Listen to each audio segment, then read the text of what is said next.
नमस्कार बच्चों, आज के वीडियो में आपका स्वागत है। जैसा कि आप जानते हैं, भूगोल विषय के अंतर्गत हवाई पाठ के बारे में हम जानकारी प्राप्त कर रहे हैं।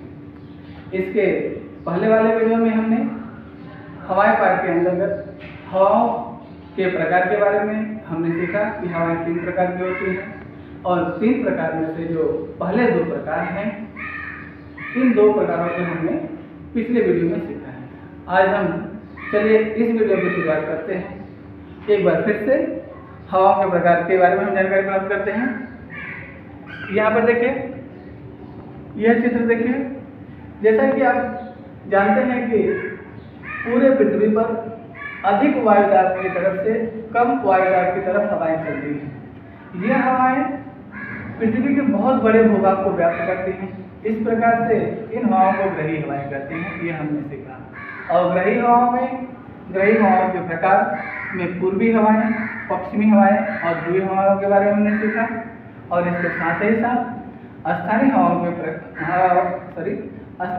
के बारे में हमने सीखा, जिसके अंतर्गत घाटी की हवाएं, पर्वतीय हवाएं, सागरीय हवाएं और भूपृष्ठीय हवाएं आती हैं। और आज के इस वीडियो के माध्यम से हम मानसूनी हवाएं और मानसूनी हवाओं के प्रकार, दक्षिण पश्चिमी मानसूनी हवाएं और पूर्वोत्तर मानसूनी हवाओं के बारे में जानकारी प्राप्त करेंगे। और इसके साथ ही साथ इस हवाई पाठ से संबंधित और भी महत्वपूर्ण जानकारी इस वीडियो के माध्यम से हम प्राप्त करेंगे। तो चलिए हम मानसूनी हवाओं के बारे में जानकारी मानचित्र के माध्यम से अच्छे प्रकार से सीखते हैं। यह देखिए, संसार का मानचित्र है। इस संसार के मानचित्र पर हम अपना देश भारत देखते हैं। सबसे पहले यह जो पीले रंग का भाग दिख रहा है, यह हमारा भारत देश है। और भारत देश में मानसूनी हवाएं यानी मौसमी हवाएं कब और किधर से आती हैं, इसके बारे में हम जानकारी प्राप्त करेंगे। और इससे पहले आपको फिर से मैं बताना चाहता हूं कि हवाएं सदैव अधिक वायुदाब से कम वायुदाब की तरफ बहती हैं। तो गर्मी का मौसम जब होता है तो हमारे भारत देश में गर्मी का मौसम होता है तो धरातल पूरा गर्म रहता है। जब धरातल गर्म हुआ, तापमान बढ़ा तो वायुदाब कम हो जाता है। उसी समय समुद्र का जो यह क्षेत्र है, यहाँ पे तापमान कम होने के कारण वायुदाब अधिक होता है। तो समुद्री क्षेत्र से इस धरातली क्षेत्र की ओर, भूपृष्ठ की ओर या भारत भूमि की ओर हवाएं जो चलती हैं वह मानसूनी हवाएं होती हैं या मौसमी हवाएं होती हैं। यह जो मानसूनी हवाएं इधर से ही नहीं चलती हैं, बल्कि यहाँ पर इन क्षेत्रों में अधिक तापमान रहता है। भारत भूमि के अंतर्गत यह जो क्षेत्र है और इसके भारतीय उपप्रायद्वीप के अंतर्गत जो भारत के सटे जो पड़ोसी देश है, पाकिस्तान है, नेपाल है, भूटान है, बांग्लादेश है, श्रीलंका है, ये सब भारतीय उपमहाद्वीप के अंतर्गत आते हैं। उसके यहाँ पर अधिक तापमान होने के कारण यहाँ का जो धरातल वह भी गर्म होता है, उसकी अपेक्षा यह समुद्री क्षेत्र कम गर्म रहता है।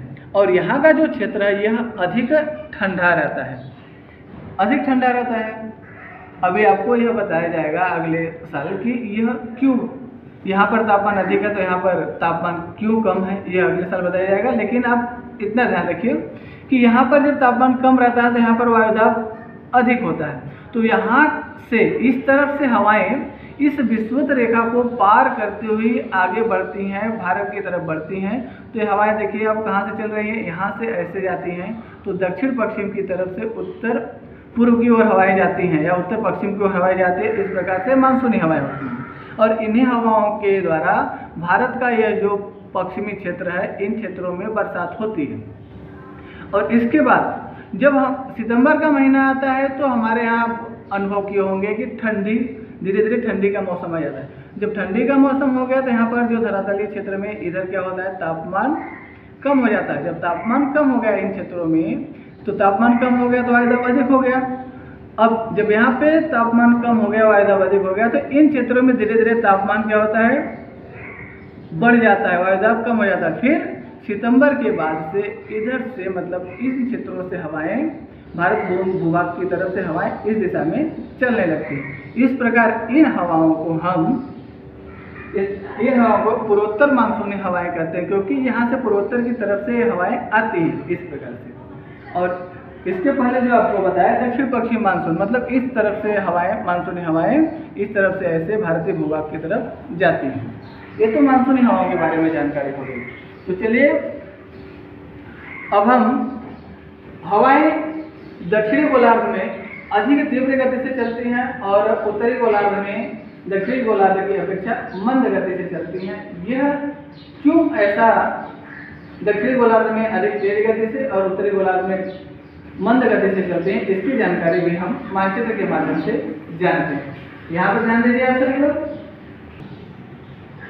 यहाँ पर देखिए आप, यह जो विषुवत रेखा है इसके नीचे का यह दक्षिणी गोलार्ध वाला क्षेत्र देखिए और इस विषुवत रेखा के ऊपर वाला यह उत्तरी गोलार्ध का यह पूरा क्षेत्र देखिए। इन क्षेत्रों को देखिए और इसमें थोड़ा सा गौर करिए कि धरातली क्षेत्र किस गोलार्ध में अधिक है। यहाँ से यहाँ तक देखो आप, धरातली क्षेत्र यानी जमीन का क्षेत्र कम है। यहाँ पर देखिए ये भाग, ये भाग, ये भाग और इतना ही है। और उत्तरी गोलार्ध में हम जाते हैं तो पूरा धरातली क्षेत्र अधिक है। तो बच्चों, जहाँ पर धरातल अधिक है, जब भूभाग अधिक है, तो कहीं पर खाई होगी, कहीं पर पर्वत भी होंगे, कहीं पर पठार भी होंगे।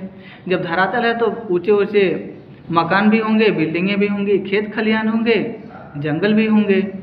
जब इन क्षेत्रों में हवाएं चलेंगी तो ये जो धरातल का जो क्षेत्र, कभी कहीं पे पर्वत है, कहीं पे पठार है, कहीं पे खाई है, कहीं पे जंगल है, तो इसके माध्यम से हवाएं रुकती हैं या हवाओं के मार्ग में अवरोध उत्पन्न होता है। तो हवाएं इन उत्तरी गोलार्ध में मंद गति से, धीमी गति से चलती हैं। इसकी अपेक्षा यह जो दक्षिणी गोलार्ध है, इन गोलार्धों में, इस गोलार्ध में जमीन का क्षेत्र कम होने के कारण हवा के मार्ग में अवरोध कम उत्पन्न होता है, इसलिए हवाएं इन क्षेत्रों में बहुत ही तीव्र गति से चलती हैं। दक्षिणी गोलार्ध में हवाएं 40 अंश अक्षांश के मध्य, 40 अंश अक्षांश के मध्य बहुत ही तीव्र गति से चलती हैं, बहुत ही तीव्र गति से चलती हैं। तो इन हवाओं को क्रोधोन्मत्त हवा कहते हैं। यह जो 40 अंश अक्षांश के मध्य हवाएं चलती हैं दक्षिणी गोलार्ध में, क्रोधोन्मत्त हवा कहते हैं। और इसके साथ ही क्रोधोन्मत्त 40 कहते हैं, क्योंकि 40 अंश अक्षांश के मध्य चलती है। उसके बाद 40 अंश से हम आगे जाते हैं तो 50 अंश अक्षांश के मध्य, 50 अंश अक्षांश के मध्य 40 अंश अक्षांश के अपेक्षा और तेज हवाएं चलती हैं, तूफान की गति से चलती हैं। इस प्रकार 50 अंश अक्षांश के मध्य दक्षिणी गोलार्ध में जो हवाएं चलती हैं, उन हवाओं को तूफानी हवाएं कहते हैं या गर्जक 50 कहते हैं।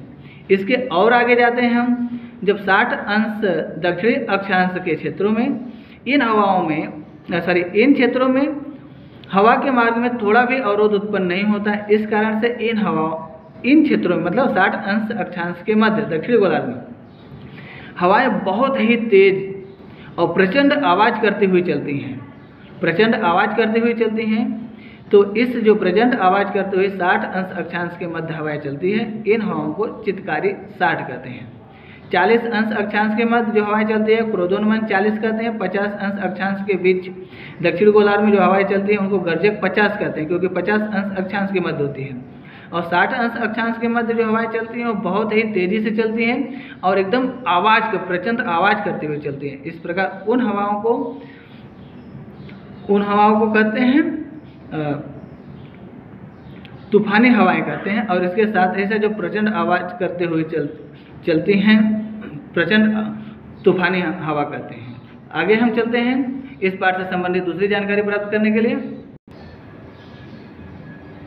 प्यारे बच्चों, इस पाठ से अंतर्गत और भी कुछ महत्वपूर्ण जानकारी है, चलिए हम उसको जानते हैं। यहाँ पर देखिए, क्या आप जानते हो वही जो बात मैंने आपको मानचित्र के माध्यम से बताई, यहाँ पर उसको लिखा है मैंने। 40 अंश दक्षिण अक्षांश के आगे हवाएं बहुत तेज गति से बहती हैं। इन क्षेत्र में इन हवाओं को क्रोधोन्मत्त 40 कहते हैं। और 40 अंश के आगे 50 अंश दक्षिण अक्षांश से आगे हवाओं की गति अति तेज तूफान जैसी होती है। इस क्षेत्र में इन हवाओं को तूफानी अथवा गर्जक 50 कहते हैं। और 50 अंश के आगे जब हम दक्षिणी गोलार्ध में जाते हैं, 60 अंश अक्षांश के आसपास हवाएं तूफानी गति के साथ साथ प्रचंड आवाज़ करते हुए बहती हैं। इन हवाओं को चित्कारी 60 कहते हैं। यह बात आपको याद कर लेनी है और उसके आगे एक और महत्वपूर्ण बात है, विषुवत रेखा के उत्तर और दक्षिण में लगभग 5 अंश अक्षांश तक वर्ष के अधिकांश समय में हवा शांत रहती है, अतः यहाँ हवा बहती नहीं है। अधिकांश समय में, ऐसा नहीं कि नहीं बहती है, अधिकांश समय हमें हवा शांत रहती है और बहती नहीं है। कहाँ पर? विषुवत रेखा से 5 अंश उत्तर गोलार्ध की तरफ और 5 अंश दक्षिण गोलार्ध की तरफ। इसलिए इस पेटी को विषुवत वृत्तीय शांत पेटी या डोल ड्रम कहते हैं। और इसके बाद कर्क रेखा और मकर रेखा के समीप 25 अंश से 35 अंश उत्तर और दक्षिण अक्षांशों के मध्य अधिक दाब की पेटी होती है। यह शांत पेटी होती है, अतः इस पेटी को अश्व अक्षांश कहते हैं। इन दोनों महत्वपूर्ण बातों को आपको याद करना है। आगे हम चलते हैं घाटी की हवाएं और पर्वतीय हवाओं की विशेषताओं के बारे में जानते हैं। सबसे पहले हम घाटी की हवाओं की विशेषताएं जानेंगे। घाटी की हवाएं घाटी की ओर से पर्वत शिखर की ओर बहती हैं। जैसा कि आप जानते हैं कि हवाएं जिस दिशा की तरफ से आती हैं उसी दिशा के नाम से जानी जाती हैं। इस प्रकार जो घाटी की हवाएं हैं घाटी की तरफ से पर्वत शिखर की तरफ बहती हैं, इसलिए उन हवाओं को घाटी की हवाएं कहते हैं। घाटी की हवाएं दिन में बहती हैं, यह महत्वपूर्ण बात है। घाटी की हवाएं जो है वह दिन में बहती हैं। घाटी की ओर से पर्वत की ओर ठंडी हवाएं बहती हैं। ठंडी हवाएं बहती हैं क्योंकि घाटी में जब तापमान कम रहता है और पर्वत शिखर पर तापमान अधिक रहता है, तभी घाटी की तरफ से पर्वत शिखर की ओर हवाएं बहती हैं। जब घाटी में तापमान कम है तो हवाएं वहाँ की ठंडी होती है। अगली विशेषता यह है कि दिन में पर्वत शिखर का तापमान अधिक होने से वायु दाब कम हो जाता है। घाटी के क्षेत्रों में तापमान कम होने से वायु दाब अधिक हो जाता है, अतः घाटी की हवाओं की निर्मित होती है। इस प्रकार से घाटी की हवाएं निर्माण होती हैं। अब हम आगे चलते हैं पर्वतीय हवाओं की विशेषताओं के बारे में। पर्वतीय हवाएं रात में बहती हैं। घाटी की हवाएं दिन में बहती हैं और पर्वतीय हवाएं रात में बहती हैं। पर्वतीय हवाएं पर्वत की ओर से घाटी की ओर बहती हैं। रात के समय सूर्यास्त के बाद पर्वत शिखर जल्दी ठंडे हो जाते हैं और घाटी का जो क्षेत्र है वह गर्म ही रहता है। और गर्म रहता है घाटी का जो क्षेत्र है तो वहाँ पे वायु दाब कम हो जाता है और पर्वत शिखर के ठंडे होने से वायु दाब बढ़ जाता है। इस प्रकार रात के समय में पर्वत शिखर की ओर से घाटी की ओर हवाएं बहती हैं। पर्वत की ओर से घाटी की ओर ठंडी हवाएं बहती हैं। पर्वत शिखर की ठंडी हवाएं तेजी से घाटी की ओर आती हैं, अतः पर्वतीय हवाओं की निर्मित होती है। पर्वतीय हवाओं की निर्मित या पर्वतीय हवाओं का निर्माण किस प्रकार से होता है, यह लाइन आप ध्यान रखोगे। पर्वत शिखर की ठंडी हवा तेजी से घाटी की ओर आती है, अतः पर्वतीय हवाओं की निर्मित होती है। प्यारे बच्चों, ये पर्वतीय हवाएं और घाटी की हवाएं की विशेषताएं हुई। अब कभी कभी आप लोगों ने देखा होगा कि अचानक ही हवा तेजी से घूमती हुई ऊपर की तरफ बढ़ती है और साथ ही साथ आगे भी बढ़ती है। ऊपर की तरफ जाती है और साथ ही साथ आगे बढ़ती है। आप लोगों ने देखा होगा ऐसा। गांव में लोग इसको बवंडर कहते हैं, नाम सुना होगा आप लोगों ने। जो ऐसे जब बवंडर आते हैं तो जो खरपतवार हैं, हल्की चीज़ें हैं, प्लास्टिक हैं, कागज के टुकड़े रहते हैं, वो सीधा गोल गोल करते करते करते करते ऊपर उठते हैं और साथ ही साथ ये बवंडर क्षैतिज समानांतर दिशा में भी गति करते हैं। तो ये जो बवंडर है इसी को हम चक्रवात कहते हैं। चक्रवात की निर्मित या उत्पत्ति कब होती है?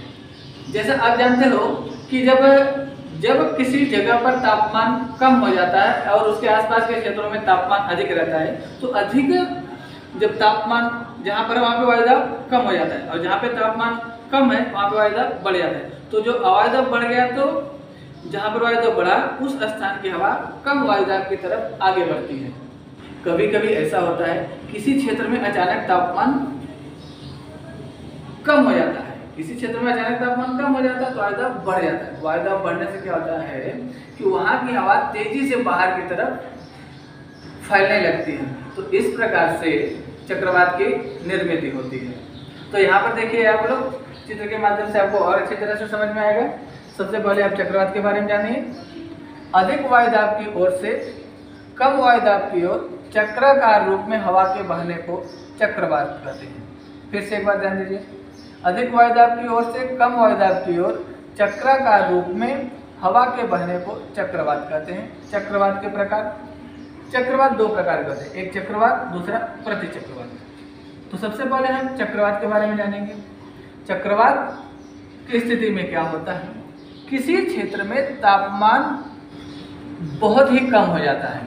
जब तापमान कम हो जाता है तो वायुदाब बढ़ जाता है, और यहाँ पर लिखा है वायुदाब कम हुआ। वायुदाब कम हो गया तो इस क्षेत्र में तापमान अधिक हो गया। जब किसी क्षेत्र में वायुदाब कम हो गया, वायुदाब को एल अंग्रेजी के कैपिटल एल अक्षर द्वारा लिखते हैं। अब थोड़ा गौर करिए, इस क्षेत्र में जब वायुदाब कम हो गया और इन क्षेत्रों में वायुदाब बहुत अधिक है तो क्या होगा, चारों तरफ की हवाएं तेजी से अंदर की तरफ आती हैं, और अंदर की तरफ आने के साथ साथ तो हवाएं गोल गोल घूमते हुए ऊपर की तरफ उड़ती हैं, और ऊपर की तरफ उड़ने के साथ साथ तो क्षैतिज समानांतर दिशा में ऐसे गति भी करती हैं, आगे भी बढ़ती हैं। आगे बढ़ती हैं तो ऐसे आगे बढ़ती हैं, और इस प्रकार क्या होता है कि ये चक्रवात जब निर्मित होते हैं तो यह किसी स्थान विशेष में निर्मित होते हैं, और इन स्थान विशेष में बहुत तेजी से हवाएं चलती हैं, और जिस क्षेत्र में चक्रवात आगे बढ़ते हैं हवा के साथ साथ बरसात भी होती है। और चक्रवाती जब बरसात होती है यह बहुत ही भयंकर होती है।